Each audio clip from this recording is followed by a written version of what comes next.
So in today's class we will be discussing about the treatment of the hydrocele. Hydrocele जो कि surgical condition है, यहाँ जो treatment of choice क्या है, ट्रीटमेंट ऑफ चॉइस है ऑपरेटिव इंटरवेंशन. ठीक है, इसमें इंसीजन हम कहाँ देंगे? इंसीजन की इंपॉर्टेंस है, जब भी हम सर्जरी करते हैं, जब भी कोई ऑपरेटिव इंटरवेंशन देते हैं, साइट ऑफ इंसीजन इंपॉर्टेंस रखता है. तो जब तक साइट ऑफ इंसीजन आपको नहीं पता, आप फर्दर ऑपरेशन परफॉर्म नहीं करोगे. आपने इंसीजन ही गलत दिया तो फर्दर जो प्रोसीजर है वो आप गलत कंप्लीट करोगे. तो फर्स्ट कंडीशंस, कुछ कंडीशंस है जिसकी हम बात करेंगे कि स्मॉल स्क्रोटल स्वेलिंग है, उसमें इंसीजन हम कहाँ देंगे. ऐसे ही लार्ज स्क्रोटल स्वेलिंग है हाइड्रोसिल की कंडीशन में, तो उसमें कुछ मॉडिफिकेशन होगा, वो 1 बाय 1 डिस्कस करेंगे. तो अगर स्मॉल हाइड्रोसिल की स्वेलिंग है, यानी हाइड्रोसिल है, small type of the hydrocele है, स्वेलिंग इसमें स्मॉल है, तो यहाँ वर्टिकल इंसीजन देंगे, पैरेलल टू मिडन रेफाई देंगे, पैरेलल टू मिडन रेफाई देंगे. इसको हम थोड़ा सा अगर हम समझने की कोशिश करें, सपोज करिए स्क्रोटल वॉल को अगर हम बनाएं इस तरह से, तो ये मिडन रेफाई है. अगर इस साइड हाइड्रोसिल की कंडीशन है, जब इंसीजन देंगे तो इंसीजन देंगे इसके पैरेलल, यानी मिडन रेफाई के पैरेलल इंसीजन देंगे. और कहाँ देंगे? Lateral wall of scrotal skin. तो अगर आपसे कोई पूछता है ट्रीटमेंट क्या है, हाइड्रोसिल की कंडीशन में ट्रीटमेंट क्या है, तो हाइड्रोसिल की कंडीशन में ट्रीटमेंट है हाइड्रोसिलेक्टोमी. हाइड्रोसिलेक्टोमी कहते हैं वो सर्जिकल प्रोसीजर जिसके थ्रू हम इंसीजन देते हैं और वहाँ जो हाइड्रोसिल फ्लूइड है उसको हम रिमूव करते हैं. तो इसको बोलते हैं हाइड्रोसिलेक्टोमी, यानी जो हाइड्रोसिल सैक डेवलप हुआ है उससे उसको एक्सरसाइज करना, उसको रिमूव करना, ये प्रोसीजर कहलाएगा हाइड्रोसिलेक्टोमी. सपोज करिए बायलेटरल हाइड्रोसिल की कंडीशन है, लेफ्ट साइड भी हाइड्रोसिल है और राइट साइड भी हाइड्रोसिल है. तो अगर हम लेटरल इंसीजन चूज करेंगे तो वहां बेसिकली हमें अप्रोच करना मुश्किल होगा. लेटरल हाइड्रोसिल की कंडीशन में लेटरल इंसीजन जब हम दे रहे हैं तो सिर्फ हाइड्रोसिल कौन सा होगा? यूनिलेटरल हाइड्रोसिल है. तो वहां से हम लेटरल साइड इंसीजन देने के बाद वन साइड ऑपरेशन कर सकते हैं. अगर दोनों साइड हाइड्रोसिल डेवलप हुआ है, यानी लेफ्ट साइड भी है और राइट साइड भी है, तो इंसीजन हम कहाँ देंगे? मीडियन रेफाई पर देंगे. मीडियन रेफाई यानी जो सेप्टेशन है दो सैक को, यानी राइट साइड और लेफ्ट साइड सैक को डिफ्रेंशिएट करने वाला जो पोर्शन होगा, मीडियन पोर्शन होगा, उसको बोलेंगे मीडियन रेफाई. तो अगर बायलेटरल हाइड्रोसिलेक्टोमी परफॉर्म करना है तो वहाँ इंसीजन हम कहाँ देंगे? मीडियन रेफाई पे. तो यहाँ से जो बात समझ में आई हमें वो ये है कि अगर स्मॉल हाइड्रोसिल है और यूनिलेटरल है, वन साइड है, तो इंसीजन हम कहाँ देंगे? उसी साइड पे लेटरल वॉल पे देंगे, पैरेलल टू मीडियन रेफाई देंगे. अगर बायलेटरल हाइड्रोसिल की कंडीशन है, बायलेटरल हाइड्रोसिल की कंडीशन है, राइट साइड भी हाइड्रोसिल डेवलप हुआ है और लेफ्ट साइड भी हाइड्रोसिल डेवलप हुआ है, तो यहाँ इंसीजन देंगे मीडियन रेफाई पे. मीडियन रेफाई बेसिकली आपको एक्सपोजर प्रोवाइड करता है दोनों साइड्स पे, यानी बायलेटरल अगर अप्रोच करना चाह रहे हैं, बायलेटरल ऑपरेशन परफॉर्म करना चाह रहे हैं, तो एक साइड पहले हम ऑपरेट करेंगे, फिर वही इंसीजन से हम अपोजिट साइड ऑपरेट करेंगे. ठीक है, क्लियर है? तो बेनिफिट बेसिकली ये है कि एक इंसीजन से आप दो प्रोसीजर परफॉर्म कर रहे हैं, दो साइड प्रोसीजर परफॉर्म कर रहे हैं. तो है कि बायलेटरल इंसीजन देकर भी आप प्रोसीजर परफॉर्म कर सकते हैं, पर वहाँ क्या होगा? डबल स्कार दिखेगा. यानी आप चाहें तो मेजॉरिटी ऑफ दी कंडीशन में प्रोसीजर्स ऐसे ही परफॉर्म किया जाता है, पर आप चाहते हैं कॉस्मेटिक रिजल्ट बेहतर हो, स्कार नहीं देखे, तो ऐसी कंडीशन में सिर्फ मीडियन रेफाई पर हम इंसीजन देंगे, वहीं से लेफ्ट साइड भी अप्रोच करेंगे और वहीं से राइट साइड भी अप्रोच करेंगे. ठीक है, अब इसमें प्रोसीजर्स की अगर हम बात करें तो अगर इंसीजन आपने जो भी दिया है, चाहे आपने इंसीजन दिया है लेटरल साइड में इंसीजन दिया है या आपने मीडियन रेफाई पे इंसीजन दिया है, तो उस इंसीजन को डीप करेंगे, फर्दर डीपन करते जाएंगे, उसको हम उसकी डेप्थ को हम इंक्रीज करेंगे ग्रेजुअली. इस इंसीजन को, जो स्किन इंसीजन आपने दिया है, उसको डीप करेंगे और कहाँ तक रीच करेंगे? ट्यूनिका वेजिनालिस तक. ट्यूनिका वेजिनालिस बेसिकली वो लेयर है जिसके अंदर हाइड्रोसिल फ्लूइड इकट्ठा होता है. तो आपको कहाँ तक रीच करना है? स्किन इंसीजन को एक्सटेंड करना है up to the tunica vaginalis. जब ट्यूनिका वेजिनालिस आप अप्रोच करेंगे तो उसकी फाइंडिंग है, कैसे आइडेंटिफाई करेंगे ट्यूनिका वेजिनालिस को? तो tunica vaginalis basically white silvery glistening structure है, वाइटिश अपीयरेंस है किसकी? ट्यूनिका वेजिनालिस की. तो उसकी अपीयरेंस के बिहाफ पे आप आइडेंटिफाई कर लोगे कि आप ट्यूनिका वेजिनालिस तक रीच कर चुके हो. जब आपने ट्यूनिका वेजिनालिस तक आपने इंसीजन को एक्सटेंड कर लिया, फिर उसके बाद हम ब्लंट डायसेक्शन करते हैं ऑल डायरेक्शन में. उसी इंसीजन से हम अब लेटरल डायसेक्शन करेंगे. लेटरल डायसेक्शन करने का मतलब ये होता है कि ट्यूनिका वेजिनालिस को rest of the scrotal skin से सेपरेट करना है. तो जो इंसिजन आपने ट्यूनिका वेजिनालिस तक एक्सटेंड किया है, अब लेटरल एक्सीजन वहीं से करेंगे। अब यहाँ हम ब्लंट डायसेक्शन करते हैं, ब्लंट और शार्प डायसेक्शन दोनों करेंगे, यानी फिंगर की मदद से हम डायसेक्शन करते हैं और जो स्क्रोटल स्किन होगी, rest of the scrotal skin जो ट्यूनिका वेजिनालिस के ऊपर है, उसको हम सेपरेट करते हैं। किससे?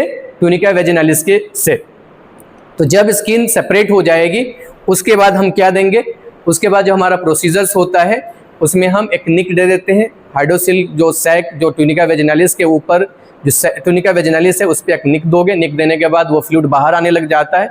बाहर आने के बाद जो नेक्स्ट प्रोसीजर होगा, हम चाहे वो जेबुलेस मेथड है चाहे हम लॉर्ड्स प्रोसीजर से वो परफॉर्म करती है। अगर बिग हाइड्रोसिल की कंडीशन है, इन हाइड्रोसिल लार्ज साइज का हाइड्रोसिल की कंडीशन है, तो ऐसी कंडीशन में सपोज करिए आपने जो मेथड हमने इससे पहले डिस्कस किया था कि हम लेटरल इंसिजन देंगे या मिडन रेफाई पे इंसिजन देंगे, प्रोसीजर्स तो आप कंप्लीट कर दोगे, पर पेशेंट पोस्ट ऑपरेटिव डेज के बाद जो स्क्रोटल स्किन को चाहता है कि वो श्रिंक कर जाए, स्मॉलर हो जाए, वो नहीं होगा। क्यों नहीं होगा? कि वो स्ट्रेच हो गई है स्किन। तो अगर आप चाहते हैं कॉस्मेटिक रिजल्ट भी बेहतर हो, कॉस्मोसिस को ध्यान में रखना चाह रहे हैं कि कॉस्मेटिक रिजल्ट बेहतर हो, जो स्क्रोटल स्किन है all because of large volume of hydrocele fluid इकट्ठा होने की वजह से स्किन स्ट्रेच हो गई है, तो वो श्रिंक नहीं करेगा। श्रिंक नहीं करेगा तो पेशेंट को ऑपरेशन के बाद ही महसूस होगा कि अभी भी उसको हाइड्रोसिल की कंडीशन है। तो इसको रिजॉल्व करने के लिए आपको इलेक्ट्रिकल इंसिजन देना पड़ता है लोअर पोल ऑफ स्क्रोटम। तो इसको एक लाइन इमेज की मदद से समझने की कोशिश करते हैं। अगर सपोज करिए लार्ज हाइड्रोसिल की कंडीशन है, लार्ज हाइड्रोसिल है, तो ऐसी कंडीशन में हम क्या करेंगे? इलिप्टिकल इंसिजन देते हैं। इस एरिया पे एक इलिप्टिकल इंसिजन देंगे और फर्दर जो हमारा एक्सटेंशन होगा इन स्किन के ऊपर एक इलिप्टिकल इंसिजन देंगे। फर्दर जो हमारा प्रोसीजर है वैसे ही होगा कि हम इस इंसिजन को डीप करेंगे। कहाँ तक? ट्यूनिका वेजिनालिस तक।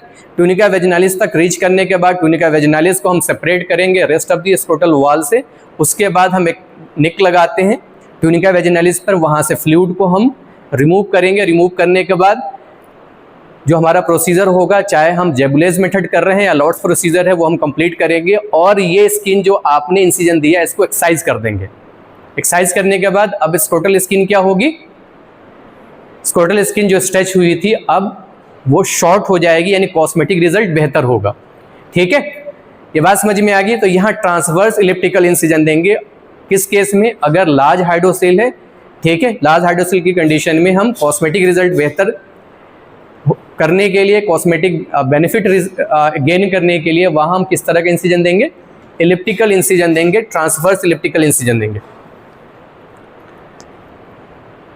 ठीक है, स्मॉल हाइड्रोसिल की कंडीशन है, अगर वो एसोसिएटेड है किसके साथ? हर्निया के साथ। तो ये कंडीशन भी एग्जिस्ट कर सकती है कि हाइड्रोसिल है पर उसके साथ साथ हर्निया है। तो ऐसी कंडीशन में इंसिजन के साइड्स की अगर हम बात करें तो इंसिजन हम वहाँ देंगे जैसे इंग्वानल हर्निया में इंसिजन दे रहे थे। इंग्वानल हर्निया में पैरेलल टू इंग्वानल कनाल हम इंसिजन दे रहे थे, यानी अबव द इंग्वानल कनाल दे रहे थे, पैरेलल टू इंग्वानल लिगामेंट दे रहे थे। तो ऐसे ही इंसिजन देंगे। यहाँ अगर हाइड्रोसिल को ऑपरेट करना है तो हम क्या करेंगे? कॉर्ड स्ट्रक्चर्स को अपवर्ड पुल करेंगे, कॉर्ड स्ट्रक्चर्स को अपवर्ड पुल करेंगे, टेस्टिस को अपवर्ड पुल करेंगे और वहाँ से जो प्रोसीजर है वो कंप्लीट करेंगे। तो यहाँ इंसिजन वेरी कर रहा है। तो अलग अलग कंडीशन में हमने देखा कि इंसिजन की साइड्स जो हो सकते हैं अलग हो सकते हैं, इंसिजन के टाइप जो हैं वो अलग हो सकते हैं। कहीं हम ट्रांसवर्स इंसिजन दे रहे हैं, कहीं हम पैरेलल इंसिजन दे रहे हैं, कहीं हम मिडन रेफाई पे इंसिजन दे रहे हैं। तो सबकी कंडीशन अलग है।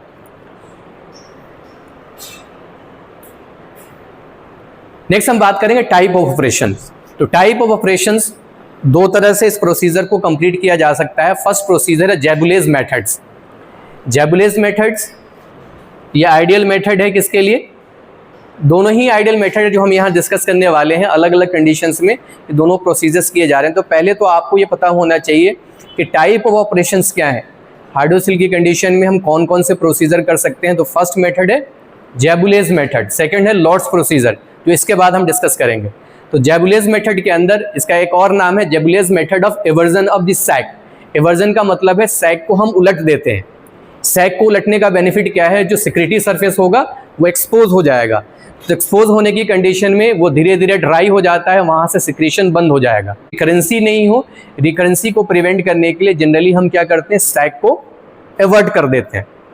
ने फ्लूइड को रिमूव करने के बाद जो इंसिजन, जो निक आपने दिया था किस पे, सैक के ऊपर निक दिया था, वहां से फ्लूइड पहले रिमूव करोगे। फ्लूइड रिमूव करने के बाद उसी इंसिजन को डाउनवर्ड और अपवर्ड एक्सटेंड करते हैं। उसके बाद क्या होगा, जो सैक होगा 2 पार्ट में ओपन हो जाएगा। 2 पार्ट में ओपन होने के बाद हम उसको क्या करते हैं, एवर्ट कर देते हैं, यानी एवर्जन कर देते हैं। एवर्ट करने के बाद पोस्टरली जो टेस्टिस है उसके पोस्टीरियर एस्पेक्ट में लाके उसको सुचर कर देते हैं। जेबुलेज मेथड की हम बात करें तो इसको बोलते हैं radical methods. Radical methods basically वो मेथड्स कहलाते हैं जो आइडियल मेथड हो सकते हैं। ऐसे जैसे रेडियल मैसेक्टोमी की कंडीशन है जहाँ पे स्ट्रक्चर्स को प्रिजर्व करना हमारा मकसद होता है।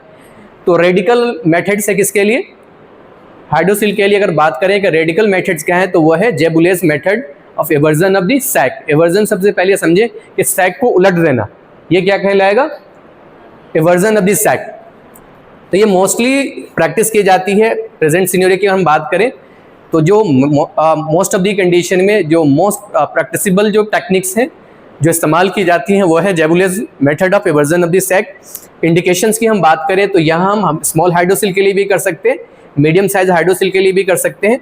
इंसिजन यहाँ वैसे ही होगा, स्क्रोटल वॉल पे इंसिजन देंगे, लेटरल साइड पे इंसिजन देंगे, या सपोज करिए बायलेटरली आपको प्रोसीजर परफॉर्म करना है तो आप मीडियम रेफाई को दोगे। ठीक है, क्लियर है यहाँ तक। यहाँ वैसे ही जैसे हमने डिस्कस किया था इनिशियली, वैसे ही हम इंसिजन को फर्दर डीप करेंगे और ट्यूनिका वेजिनालिस तक रीच करेंगे। ट्यूनिका वेजिनालिस को पहचानने का तरीका मैंने बता दिया था। इसकी अपीयरेंस क्या, सिल्वरी वाइट अपीयरेंस है। इसी अपीयरेंस के बिहाफ पे इसको हम आइडेंटिफाई करते हैं। आइडेंटिफाई करने के बाद अब लेटरल डाइसेक्शन करेंगे। ठीक है, लेटरल डाइसेक्शन करने के बाद जो स्क्रोटल वाल होगी उसको हम सेपरेट करेंगे ट्यूनिका वेजिनालिस से। वहाँ से सेपरेट करने के बाद आपने असेस कर लिया कि ट्यूनिका वेजिनालिस टोटली सेपरेट हो गई है किससे, स्क्रोटल वॉल की स्किन से सेपरेट हो गई है। तो जहाँ आपने इंसिजन दिया वहीं पे आप पहले ये चेक करते हो कि कोई वहाँ स्ट्रक्चर तो प्रेजेंट नहीं है, वहाँ टेस्टिस तो प्रेजेंट नहीं है। उसके बाद आप एक निक डालते हो, निक डालने के बाद वहाँ से फ्लूइड आने लग जाएगा। फ्लूइड को आप टोटली एम्प्टी करने के बाद उसी इंसिजन पे जहाँ पे आपने निक दिया है उसको एक्सटेंड करोगे अपवर्ड और डाउनवर्ड। इसको एक इस इमेज की मदद से हम समझने की कोशिश करते हैं। हम कैसे करते हैं, तो सपोज करिए आपने स्क्रोटल वॉल पे इंसिजन दे दिया है और इंसिजन कहाँ दिया, लेटरली इंसिजन दिया है। लेटरली इंसिजन देने के बाद हम क्या करेंगे, up to the tunica vaginalis reach करेंगे। ट्यूनिका वेजिनालिस पे रीच करने के बाद अब जो स्ट्रक्चर होगा, खास तौर से अगर हम बात करें तो अगर स्ट्रक्चर क्या है, ये एक साइड की हम टेस्टिस की हम बात करें तो ये अब हमने स्किन की टोटल लेयर रिमूव कर दी है और स्ट्रक्चर क्या बचा, ट्यूनिका वेजिनालिस, और यहीं इसी के अंदर टेस्टिस प्रेजेंट है और उसके ऊपर हाइड्रोसिल फ्लूइड प्रेजेंट है। तो अगर हम ये मान लें कि टेस्टिस है और इसके चारों तरफ क्या प्रेजेंट है, फ्लूइड प्रेजेंट है। ठीक है, तो हम नेक्स्ट क्या करते हैं, जहां आपने निक दिया है यानी एक कट लगाया आपने यहाँ एक कट लगा दिया। कट लगाने के बाद फ्लूइड बाहर आने लग गया। फ्लूइड बाहर आने के बाद हम क्या करेंगे, इसी इंसिजन को अपवर्ड एक्सटेंड करेंगे और इसी इंसिजन को हम डाउनवर्ड एक्सटेंड करेंगे। इसके बाद ये सैक जो होगा अब कन्वर्ट हो जाएगा किसमें, इस तरह के स्ट्रक्चर में कन्वर्ट हो जाएगा। ठीक है, और यहाँ क्या है, टेस्टिस प्रेजेंट है, यहाँ टेस्टिस प्रेजेंट है और आपने दोनों ही सरफेस इसको आपने कट कर दिया है। ये सरफेस क्या है, आपने कट कर दिया। ठीक है, अब ये सरफेस क्या थी, अब ओपन हो गई है। जो आप ये देख रहे हैं टेस्टिस बीच में है और इसकी जो सैक है आपने ओपन कर दिया। ओपन करने के बाद नेक्स्ट जो हमारा मेथड होता है कि कॉर्ड स्ट्रक्चर, जिसे अगर हम बात करें कॉर्ड स्ट्रक्चर है जो इससे अटैच है, हम क्या करेंगे, इसी को हम पीछे लाकर कॉर्ड स्ट्रक्चर्स के पीछे इसको सूचर कर देते हैं। तो यह मेथड होगा Jaboulay method of eversion of sac. Clear है। अब इसमें एक और इमेज की मदद से इसको समझने की कोशिश करते हैं कि हम इसमें करते क्या है। तो अगर ये कॉर्ड स्ट्रक्चर है और इसके नीचे टेस्टिस है, इसमें अगर हम पोस्टीरियर एस्पेक्ट अगर देखें तो पोस्टीरियर एस्पेक्ट में जो हमने ये सूचर को, जो सैक का पोर्शन है जिसको हमने एवर्ट किया, एवर्ट करने के बाद इसको हम सूचर करेंगे पोस्टरली क्या करेंगे, यहाँ पे सूचर कर देंगे, यानी यहाँ पोस्टरली हमने सूचर कर दिया। सूचर करने के बाद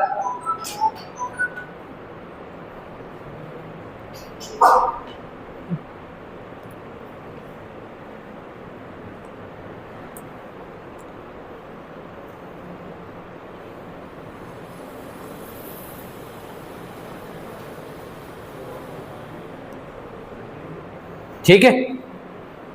तो सूचर करने के बाद पोस्टीरियर एस्पेक्ट अगर हम देखें तो इस तरह का होगा, यानी पोस्टीरियरली लाके हमने सूचर कर दिया। तो दोबारा इसको समझने की कोशिश करते हैं। तो इसमें सबसे पहले स्किन पे इंसिजन देंगे, यानी lateral wall of scrotal wall पे जिस साइड पे हाइड्रोसिल डेवलप हुआ है वहाँ इंसिजन देंगे। उस इंसिजन को फर्दर डीप करेंगे, कहाँ तक रीच करेंगे, ट्यूनिका वेजिनालिस तक रीच करेंगे। ट्यूनिका वेजिनालिस पर रीच करने के बाद हम लेटरल डायसेक्शन शुरू करेंगे। लेटरल डायसेक्शन हमारा होगा ब्लंट और शार्प डायसेक्शन, यानी फिंगर से इस पर हम ऑल डायरेक्शन में एडेजन को सेपरेट करते हुए ट्यूनिका वेजिनालिस को टोटली सेपरेट कर देते हैं स्क्रोटल वॉल से। उसके बाद हम एक निक देते हैं किस पे, टेंस, जो ट्यूनिका वेजिनालिस की लेयर है जो टेंस है उस पर हम एक निक देंगे। निक किससे देते हैं, 11 नंबर ब्लेड से हम एक प्रिक कर देते हैं। प्रिक करने के बाद वहाँ से फ्लूइड आने लग जाएगा। फ्लूइड टोटल एम्प्टी होने के बाद उसी इंसिजन को, यानी जहाँ पे आपने निक दिया है उसको अपवर्ड और डाउनवर्ड हम उसको एक्सटेंड करेंगे। एक्सटेंड करने के बाद उस सैक को हम पीछे एवर्ट करेंगे। एवर्ट करने के बाद कॉर्ड स्ट्रक्चर्स के पीछे और टेस्टिस के पीछे पोस्टीरियर एस्पेक्ट पे इसको सूचर कर देते हैं। अगर ये प्रोसीजर इस तरह से हम कंप्लीट करेंगे, इसको बोलेंगे Jaboulay method of eversion of sac. ठीक है, तो ये वही मेथड एक्सप्लेन है।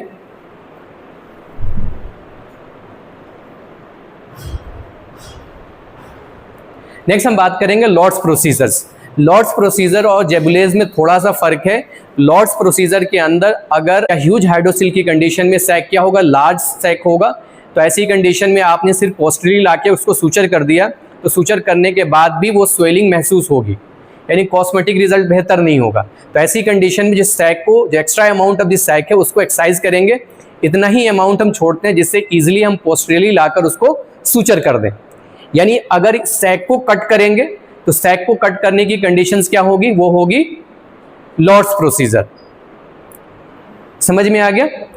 तो अगर हम ट्रिम कर रहे हैं, यानी जो सैक है जिसको आपने ओपन किया उसको ट्रिम करके स्मॉलर साइज में लेकर आ रहे हैं, तो ये प्रोसीजर्स होगा Lord's procedure of excision of the sac.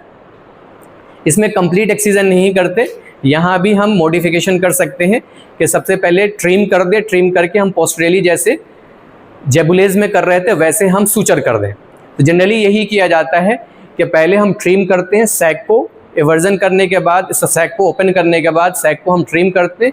Trim करने के बाद उसको एवर्ट करेंगे, एवर्ट करने के बाद पोस्टीरियल एस्पेक्ट पे सूचर कर देते हैं। ठीक, हाइड्रोसिल के लिए ऑपरेटिव इंटरवेंशन दे रहे हैं तो कौन कौन सी कंडीशन है जहाँ पे ड्रेनेज ट्यूब डालने की ज़रूरत है। तो अक्सर ये हाइड्रोसिल की कंडीशन में, क्योंकि हमने डिस्कस किया था कि हाइड्रोसिल फ्लूइड के अंदर फाइब्रिनोजन प्रेजेंट होता है, अगर क्लॉट के ब्लड के कांटेक्ट में आएगा तो क्लॉट हो जाता है या क्लॉट बनने का चांस रहता है। तो ऐसी कंडीशन में कई बार इस कंडीशंस को प्रिवेंट करने के लिए या हेमेटोमा डेवलप होने से बचाने के लिए, ऐसी कंडीशन हेमेटोसिल डेवलप होने से बचाने के लिए हम ड्रेनेज ट्यूब का इस्तेमाल करते हैं। तो मल्टीपल तरह के ड्रेनेज ट्यूब है। यहाँ बेसिकली जो इस्तेमाल करते हैं cigarette type of the drainage tube या corrugated type of the drainage tube का इस्तेमाल करते हैं। तो हम बात करेंगे कि कहाँ हमें ड्रेनेज ट्यूब की इस्तेमाल करने की ज़रूरत है। तो सबसे पहले फर्स्ट कंडीशंस की बात करें जिसमें ड्रेनेज ट्यूब लगाने की ज़रूरत है, वो है हाइड्रोसिल। बिगर साइज का हाइड्रोसिल था तो पॉसिबिलिटी क्या होगा, एक्सपोज सरफेस ज़्यादा होगा तो वहाँ से ब्लीडिंग हो सकती है। तो फर्स्ट कंडीशन है जहाँ बिगर हाइड्रोसिल को आपने ऑपरेट किया है तो ऐसी कंडीशन में पॉसिबिलिटी हो सकती है, हेमेटोमा फॉर्मेशन की पॉसिबिलिटी हो सकती है। तो ऐसी कंडीशन में हम ड्रेनेज ट्यूब इस्तेमाल करेंगे। जहाँ सर्जन श्योर नहीं हो कि कंप्लीट हीमोस्टेसिस अचीव हो गई है। सर्जरी में जो मोस्ट जो इम्पोर्टेंट कंडीशंस हैं या जो मोस्ट वाइटल कंडीशंस हैं जिसको खास तौर से ध्यान रखने की ज़रूरत है, एक तो है स्ट्रक्चर्स को प्रिजर्व करना, दूसरा है कंप्लीट हीमोस्टेसिस अचीव करना। तो अगर सर्जन श्योर नहीं है कि कंप्लीट हीमोस्टेसिस अचीव हो गई है तो ऐसी कंडीशन में फर्दर ब्लड का कलेक्शन हो सकता है, यानी हीमोटेसिल की कंडीशन डेवलप हो सकती है, हेमेटोमा फॉर्मेशन हो सकता है। तो यहाँ इसको प्रिवेंट करने के लिए हम कैरुगेटेड ड्रेन का इस्तेमाल करते हैं। ठीक है, ऐसे ही हेमेटोसिल्स की कंडीशन है या फाइलेरेसिस की कंडीशन है या इन्फेक्टेड सैक है, यानी पहले से ये कंडीशन है, तो यहाँ भी हम ड्रेन का इस्तेमाल करेंगे। ड्रेन कैसे इस्तेमाल करते हैं, जब आप क्लोजिंग कर रहे होते हैं सैक को, जब हमने एवर्जन ऑफ द सैक किया है, एवर्जन ऑफ द सैक करने के बाद हमने उसको सूचर किया, सूचर करने के बाद सैक को दोबारा से या टेस्टिस को दोबारा से उसके रेस्पेक्टिव स्क्रोटल पाउच के अंदर ला के रखते हैं। उसके बाद हम क्या करेंगे, एक आर्टी फॉर्सेप को स्क्रोटल पाउच से हम पास करते हैं बाहर की तरफ और एक कट लगाते हैं। कट लगाने के बाद हम उसी इंसिजन से आर्टरी फॉसेप को बाहर निकालते हैं और वहाँ से कैरोगेटेड ड्रेन या cigarette type of the drain जो भी प्रेफरेबल है उसको होल्ड करते हुए अंदर लेकर आएंगे और स्क्रोटल कैविटी के अंदर उसका एक एंड होगा और एक एंड बाहर की तरफ होगा। तो ये मेथड्स होता है ड्रेन प्लेसमेंट के लिए, ठीक है। एक और मेथड है खास तौर से, और ड्रेन की अगर बात करें कब हम रिमूव करते हैं तो 48 आवर्स के अंदर इसको रिमूव कर देते हैं। जब आपको ये लगता है कि अब कोई कलेक्शन नहीं है, कोई सोकेज नहीं है, तो वो हम क्या करेंगे, वहाँ से हम ड्रेनेज ट्यूब को रिमूव कर देते हैं। पोस्ट ऑपरेटिव डेज के अंदर एक बैंडेजिंग होती है खासतौर से हाइड्रोसिल की कंडीशन में, वो है coconut type of the bandaging. Coconut type of the bandaging ये भी खास तौर से हम करते हैं कहाँ, हाइड्रोसिल के ऑपरेशंस के बाद सपोर्ट प्रोवाइड करने के लिए, ब्लड का कलेक्शन नहीं हो, हेमाटोमा फॉर्मेशन ना हो, हेमेटोसिल की कंडीशन डेवलप नहीं हो, साथ साथ में सपोर्ट प्रोवाइड करने के लिए हम एक स्पेशल टाइप ऑफ दी हम बैंडेजिंग करते हैं जिसको बोलते हैं कोकोनट बैंडेजिंग, ठीक है। नेक्स्ट जो मेथड हो सकता है, जो मैंने शुरू में भी डिस्कस किया था, कि कुछ लोग सिरिंज से फ्लूइड को निकाल देते हैं और बेसिकली एस्पिरेशन का मैकेनिज्म होता है, एस्पिरेशन के बाद वो दोबारा से फॉर्म हो जाते हैं। तो टैपिंग भी सिमिलर प्रोसीजर है। यहाँ एक डिवाइस होती है जिसका हम इस्तेमाल करते हैं जिसको बोलते हैं ट्रोकार एंड कैनुला। उसकी मदद से हम स्क्रोटल वॉल पे एक स्मॉल एरिया को इन्फिल्ट्रेट करेंगे लोकल एनेस्थेटिक एजेंट से, वहाँ से हम एक स्मॉल इंसिजन देंगे। इंसिजन के बाद ट्रोकार और कैनुला को पियर्स करते हुए हम हाइड्रोसिल फ्लूइड की कैविटी तक पहुँचते हैं और वहाँ से जो ट्रोकार पोर्शन होगा उसको निकाल देंगे, वहाँ से फ्लूइड आना शुरू हो जाएगा, फ्लूइड ड्रेन होगा, दोबारा से हम उसको क्लोजर कर देते हैं। तो इस प्रोसीजर को आप सिंपल सिरिंजिंग की मदद से भी कर सकते हो, क्योंकि वहाँ पॉसिबिलिटी अगर सिरिंज से करेंगे तो ट्रॉमा होने के चांसेस है, तो हम ब्लंट डिवाइस जैसे ट्रोकार और कैनुला का इस्तेमाल करते हैं। तो अगर इस तरह से फ्लूइड को हम रिमूव करेंगे तो इसको बोलेंगे टैपिंग। तो यही जो खास तौर से आपने जो एडवर्टाइजमेंट देखा होगा, बिना ऑपरेशन हाइड्रोसिल से छुटकारा पाए, तो मेथड यही होता है कि जहाँ उस फ्लूइड को स्प्रेड कर लेते हैं, ठीक है। तो ये एक्चुअल में ट्रीटमेंट नहीं है, कुछ कंडीशंस में इसको हम कर सकते हैं जहाँ ऑपरेशन करना पॉसिबल नहीं है, पेशेंट की लाइफ एक्सपेक्टेंसी कम है, जहाँ पेशेंट सुटेबल नहीं है ऑपरेशन के लिए। तो for the time being patient को पेशेंट की जो सफरिंग है उसको कम करने के लिए, पेशेंट की रूटीन लाइफ जो हैम्पर हो रही है उसको बेहतर करने के लिए टैपिंग का मेथड होता है। तो टैपिंग का मेथड खासतौर से ओल्ड पेशेंट के अंदर करेंगे। टैपिंग में हम, जैसे मैंने शुरू में बताया कि लोकल एनेस्थेटिक के इस्तेमाल हम करते हैं, स्क्रोटल स्किन को एनेस्थेटाइज करेंगे, उसके बाद एक स्मॉल इंसिजन देंगे, वहाँ से हम जो डिवाइस होती है ट्रोकार, जो फाइन ट्रोकार है, उसको इंसर्ट करेंगे। इंसर्ट करने के बाद फ्लूइड वहाँ से रिमूव होगा। रिमूव होने के बाद जब adequate amount of fluid remove हो जाएगा तो हम ट्रोकार और कैनुला को बाहर निकाल देते हैं। अगर आपने इंसिजन दिया है तो उसको सूचर करेंगे, सूचर करने के बाद ड्रेसिंग करेंगे और उसको पेशेंट को ऑपरेटिव वार्ड के अंदर इसको शिफ्ट कर सकते हैं। तो ये हमारा ट्रीटमेंट था। नेक्स्ट क्लास में कुछ और डिस्कस करेंगे।